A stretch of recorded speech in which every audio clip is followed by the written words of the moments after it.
E aí, galerinha do terceirão, espero que esteja tudo bem com todos e todas. Professor Fábio na área.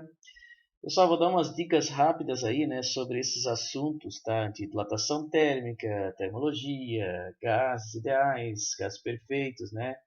As leis da termodinâmica, movimento uniforme e lançamento oblíquo, né? Pessoal, então essa é uma ideia, tá? Para que a gente possa dar aí um suporte para vocês na hora de realizar uma atividade avaliativa que vocês estarão recebendo, certo? Olha só, vamos lá. Relembrando rapidamente as três escalas termométricas, né? Escala Celsius, escala Fahrenheit, escala Kelvin.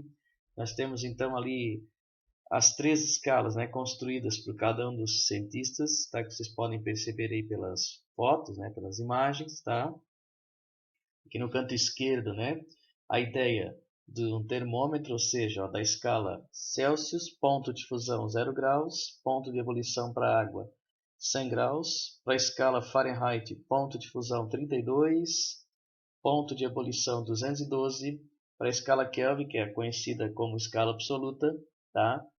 Ponto de fusão para água 273 Kelvin, ponto de ebulição 373 Kelvin. Então nós temos aqui no canto direito inferior, né, todo, digamos assim, todo o processo, né, anteriormente, como é que se faz todo o cálculo para chegar até a conclusão que a gente usa, né, a conversão de escalas de temperatura, seja de Celsius para Fahrenheit, seja de Fahrenheit para Kelvin, ou de Kelvin para Fahrenheit, ou de Kelvin para Celsius, e assim por diante. Aí, pessoal, é bom lembrar da questão da dilatação térmica. A gente viu, né, isso em aula, tá? A dilatação térmica dos sólidos acontece de três formas, né? Dilatação linear, apenas uma dimensão, superficial, duas dimensões e volumétrica, três dimensões. Lembrando sempre que, quando a gente trata, por exemplo, de dilatação térmica, é importante lembrar que a natureza, ou seja, o tipo de material que vai sofrer a dilatação térmica é super importante levar em consideração, tá? E também é interessante falar que as dimensões vão, claro, sofrer aí um aumento, porque a gente está fornecendo calor para que a gente possa ter o processo de dilatação acontecendo. Então, o que é importante destacar? Na dilatação superficial é a área de uma superfície que vai estar sofrendo um acréscimo, um aumento. Na dilatação volumétrica é o volume de um corpo que vai estar o quê? Aumentando. E é legal fazer também a observação de que na dilatação superficial, aquele valor tabelado, de acordo com os materiais que está sendo colocado para vocês, por exemplo, uma barra de metal, né, ou então uma chapa de alumínio, tá? Ou uma peça, né, com um formato cúbico que tem, claro, um volume, tá, de latão, aço, o que quer que seja. Temos então esses materiais que possuem algo conhecido como coeficiente de dilatação linear. Então, se for a dilatação superficial, este valor que está pronto numa tabela será multiplicado por 2. Se for a dilatação volumétrica, vai ser multiplicado esse valor por 3. Tá? Então, dilatação linear, a gente usa apenas o alfa, dilatação superficial usamos o beta, e dilatação volumétrica usamos o gama. Gases perfeitos ideais é importante colocar, pessoal, que nós temos aí transformações gasosas, tá? Na qual a gente tem isotérmica, isobárica e isovolumétrica. Então aí vai ser de acordo com o tipo de transformação gasosa. O gás vai passar por um processo em que uma das três variáveis entre pressão, volume e temperatura vai permanecer constante, tá? E claro, né, que nós temos a equação geral dos gases, que é a equação de Clapeyron, que a gente tem ali pressão vezes volume, que é igual ao número de mols, vezes a constante dos gases, que é o R, vezes o T, que é a temperatura. Lembrando algo muito importante de sempre pegar a temperatura que pode aparecer para vocês do gás, né?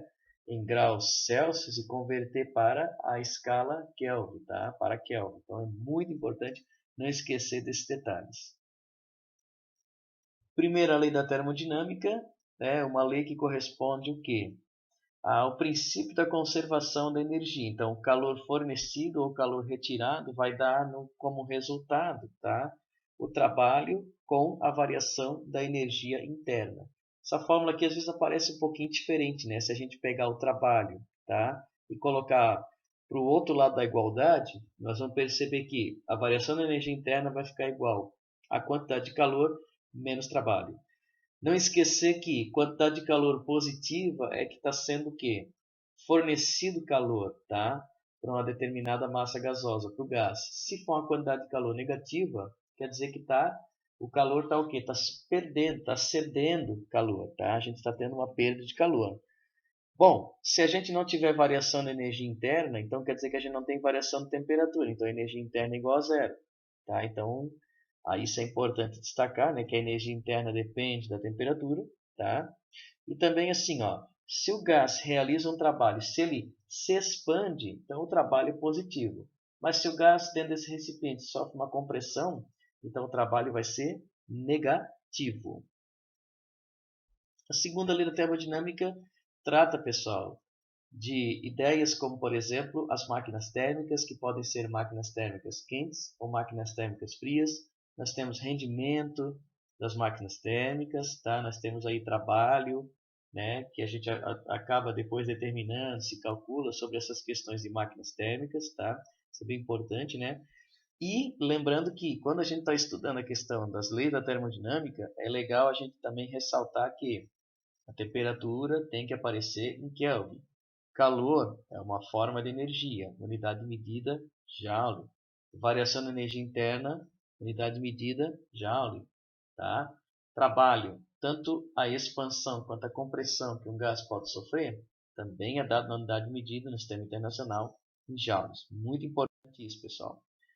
Uma dica aqui para vocês do movimento uniforme, tá? É que é um tipo de movimento que possui sempre a mesma velocidade. A velocidade é constante, tá? Então a gente precisa sempre lembrar que para um corpo estar em repouso ou ele está em movimento, para a gente poder analisar isso somente quando a gente tem o quê?